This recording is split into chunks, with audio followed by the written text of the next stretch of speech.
Hi everybody, it's Claire back with another art journal video, and this is one where I'm using some of Dina's transparencies to create extra tip-ins. That just means an extra bit that you tape in and add on to your page.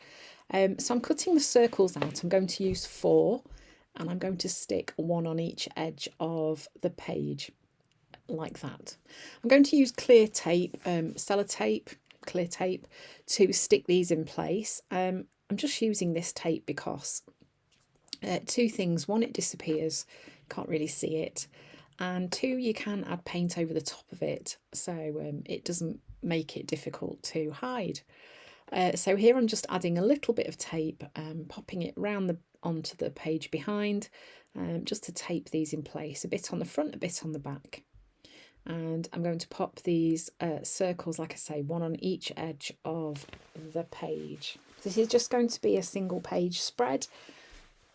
Getting to the point in this journal where I don't have many pages left, and I quite often do double page spreads in my craft journal, in my small craft journal, because that just seems to be, I kind of like the space that gives me, but sometimes I do just do single ones, not so often. So I often will come across, when I think I've finished a journal, I'll come across just like 1 page that's got nothing on it. So this is a nice way to kind of finish off, just to do a little single page spread. So I'm just sticking these down, sticking them in place, making sure that the tape is stuck down properly and it's not going to kind of interfere with anything else. I'm kind of wanting these to like overlap a little bit, and then they'll sort of open up and reveal the page underneath. The great thing about transparencies is that you can leave them as they are, or you can add paint onto them. And I am going to be adding paint onto these so that it makes them a little bit more colourful. So I'm of course going to be adding some rainbow colours. I'm applying these with little makeup sponges that I've cut into smaller pieces so that I can just apply smaller areas of paint, and I'm just going round in a circle, just sticking with the shape that's already there.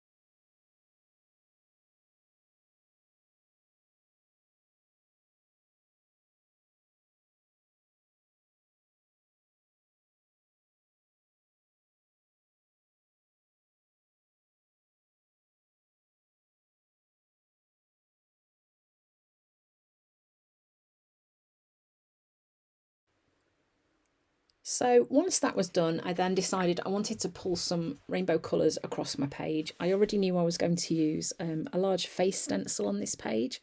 It's one of Dina's called Queenie. So I wanted some bold colours on the background to kind of peep through that stenciling, and did the stenciling in black so that it was a really nice contrast with all these bold colours that were on my page. So I'm using Dina Wakley heavy body acrylics.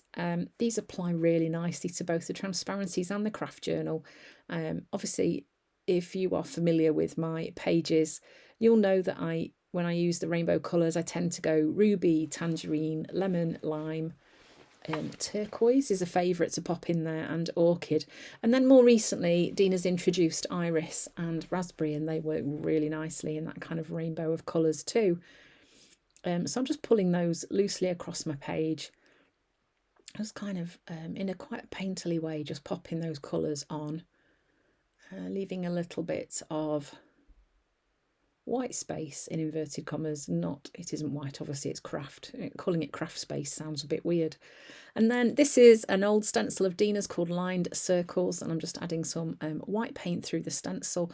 So I'm starting to think about bringing some contrast onto my page, and you can see here I'm just pulling that stenciling out onto those transparency pieces, just to start to make those become part of my journal page, just so that it kind of feels more like they belong. It also makes the page feel bigger too.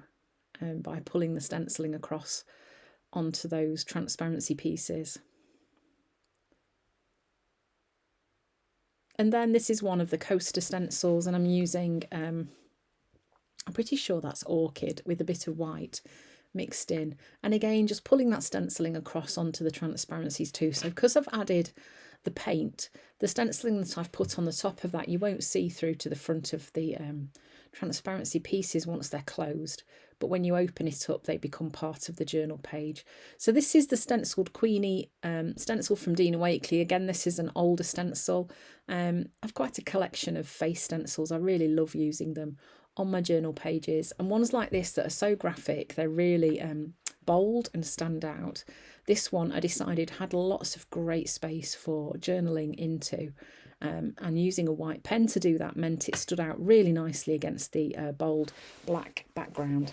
So I've just gone in using black gesso with a blending tool, and look how lovely and crisp that image is. So the thing to remember when you're using stencils like that is not too much paint. It's easier to go in with a little bit at a time and layer it up rather than have too much and have it splodge underneath and spoil the details of your stencil. I've also added a little bit of text stenciling onto my background and some text stamping here using black archival ink and my Shoot for the Stars text stamp.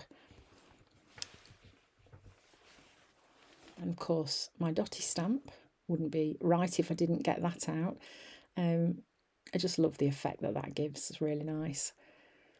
And then I made this little heart using a piece of card and some of Dina's sticky back canvas tape. And that's just going to kind of fasten in the middle to overlap all of those circles. And then I think I'll pop a couple more hearts onto there as well. So this is just the same piece of card that I painted and stuck the torn up canvas tape onto, just to add those details onto my transparency circles. I wanted to go with an odd number so that it felt nice and balanced. And I'm just using the Tim Holtz tiny attacher to stick those in place.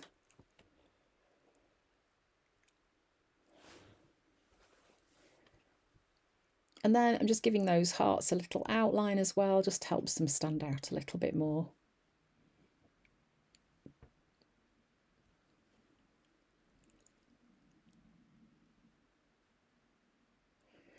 Then I'm adding some white dots across my page. This is one of those things you'll all be fed up of seeing me do.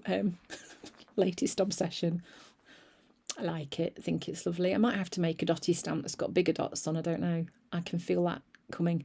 And then this was where I decided to add my journaling. Sorry about the balloons. It's that gesture which is very odd with the two fingers that seems to set the balloons off. I'm trying to train myself not to do that anymore, seeing as I cannot find where the setting is for switching it off. I keep thinking I've done it, and then lo and behold, the balloons appear again. Anyway, I'm using a Signo Uniball in white to do my journaling onto this side of my page. And the only thing I would say about these pens, they can be a bit temperamental. If there's any moisture at all in your background, then they often don't like to work. So make sure your page is really dry before you start using it, because if you try it once on a background that is a little bit damp, your pen may well never work properly again. So it's better to be patient, let it dry, and even come back and do your final finishing touches when your page is really dry. And I love the contrast of that white writing against the black stenciling. So a nice bold page using those transparency tip-ins just to give a little bit of extra interest and change the dimensions of the page as well. So I hope you've enjoyed the video. Thank you for watching, and I hope to see you again soon.